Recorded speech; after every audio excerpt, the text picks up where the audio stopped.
Call it the Rand Revolution. The recent spat between Kentucky Senator Rand Paul and New Jersey Governor Chris Christie is just the latest public display of the threat to the establishment posed by the junior senator from the bluegrass state. In January, Mitch McConnell's campaign manager, Jesse Benton, the mouthpiece for Ron Paul's 2012 presidential bid, had this to say about his current gig. Between you and me, I'm sort of holding my nose for 2 years because what we're doing here is going to be a big benefit to Rand in 16. So that's my long vision. Youch. But the divided loyalties of the senator's senior chief operative are more than just wishful thinking. Rand Paul is laying the groundwork for the most right-wing presidential bid in modern history. So far, the idea is not entirely impossible. Paul's PAC, Rand PAC, has raised nearly $1 million in the first half of this year, and Paul has been privately courting GOP mega donors like the Koch brothers, who donated $17,000 to his campaign committee. But Paul is as radical as he is ambitious. His budget, which managed to be to the right of Paul Ryan's budget, would privatize both Social Security and Medicare, raise taxes on middle-income earners, and abolish the Departments of Education, Housing, and Urban Development, and, of course, PBS. Paul is either unaware or unapologetic about his budget's impact on the middle class, telling Bloomberg's Josh Green, "I am very serious about making the party more inclusive, making it a party where every ethnic group is welcome. That includes trying to grow our party within the working class." Josh Green, I ask you first, as the man who interviewed Rand Paul, how out of touch must the GOP be if they think, I mean, there is talk that this man not only may run as a presidential candidate, but may actually succeed in winning the nomination. This is someone who wants to get rid of the Enumerated Powers Act, which would abolish the regulation of workplace conditions, the minimum wage. He wants to abolish the Americans with Disabilities Act, and he has previously opposed the Civil Rights Act. Yeah, well, he's a libertarian, but what gives him a certain shine, I think, within the Republican Party is that he does have a certain kind of charisma. Now, that's not always evident. I don't think it was evident in the clip we showed where he went to visit Howard University. Yes. No, it wasn't, actually. I didn't see the charisma there. I'm trying to be charitable. But I digress, yeah. But you know, theoretically to the Republican base, he offers an alternative to the kind of, staid establishment, Mitt Romney-ish kind of leading figures that they've had, and therefore is attractive as a potential nominee, especially to the kind of Tea Party component of the Republican base. I will say, we have with us as well economic policy reporter for the New York Times, Annie Lowrey. Annie, part of the Rand Paul mystique, if you will, is this idea that he has a sort of broad coalition of young people, old people, emphasis on the young people, which the GOP has had a very hard time recruiting.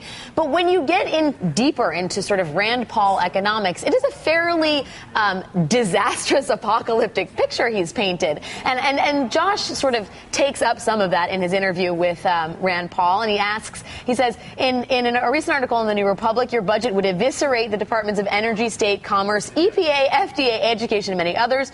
Would you say Americans support that? And Paul's answer was, the thing is, people want to say it's extreme, but what I would say is extreme is $1 trillion deficit every year. I mean, that's an extremely bad situation. Annie, you know this better than me. We don't have $1 trillion deficit this year. In fact, the CBO has estimated that we have a $640 billion deficit, which is considerably less than a skyrocketing $1 trillion deficit.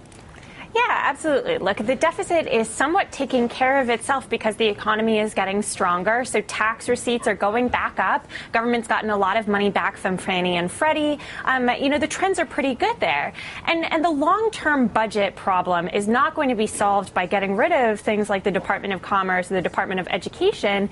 In the long term, if you're not talking about healthcare costs, you're not really tackling the problem. And he does have proposals to hold in healthcare costs, but they would do so in really unpopular ways, right? Privatizing Medicare is not something that the American public is terribly interested in. It's, in fact, really, really unpopular.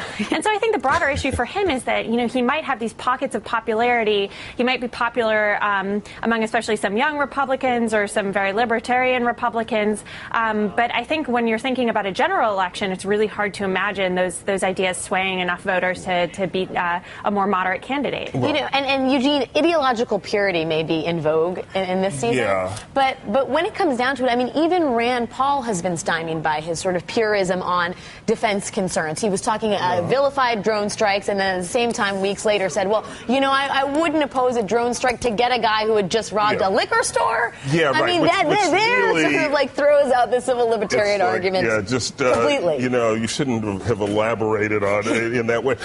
Look, you know, let's be realistic. Rand Paul, before we go too far down this presidential campaign route, he is going to have to decide whether to temper some of those views about Medicare, for example. Now, you can see how he would appeal to Republican primary voters in Iowa who are very, very conservative and who think they like him now. And when he goes out there and starts talking about privatizing Medicare, and blocks granting not going to go over well even with those voters. And so he's going to have to either he's going to temper his views or he's going to go down in flames.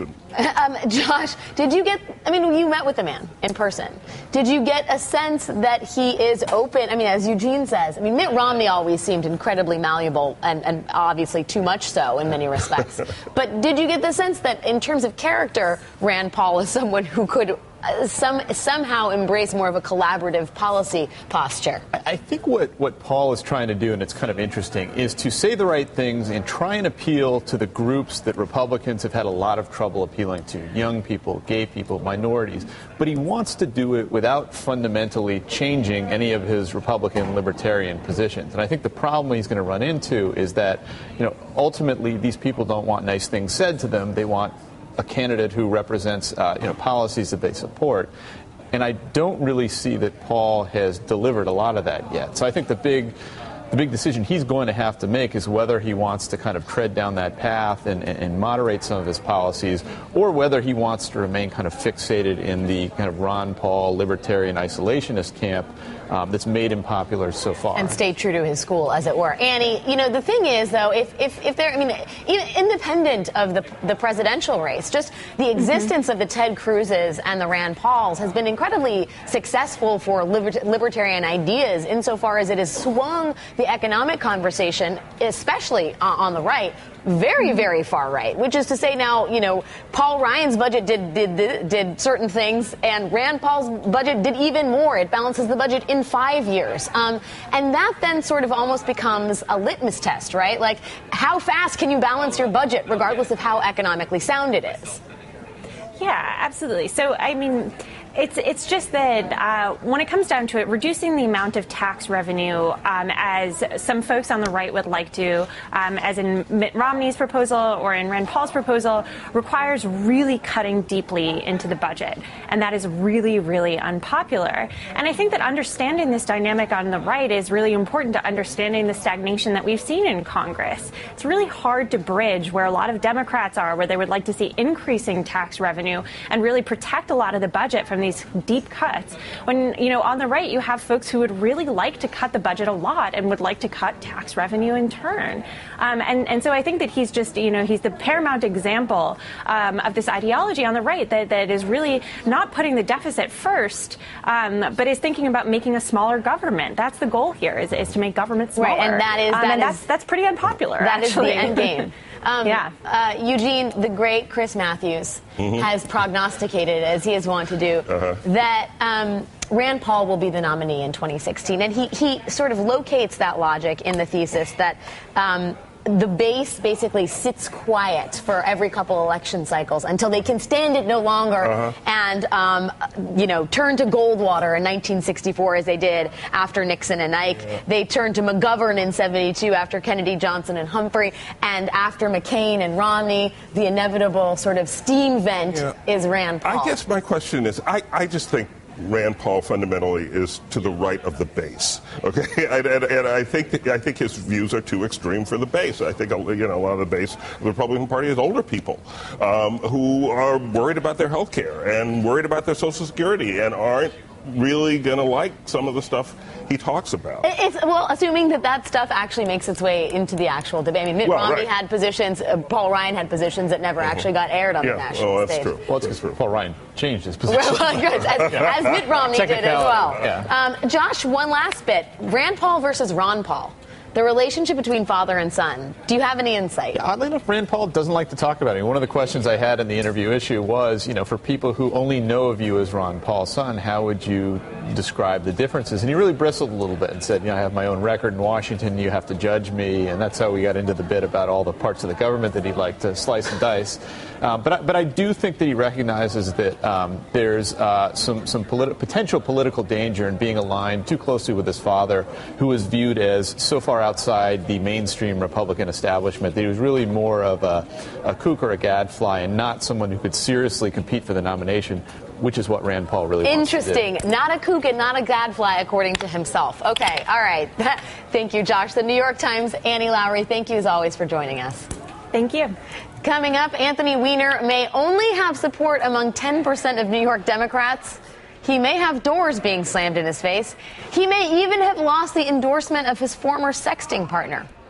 But America, Anthony Weiner is still running for mayor. We will talk about how Anthony Weiner's race to nowhere is still there in nowhere. That's just ahead.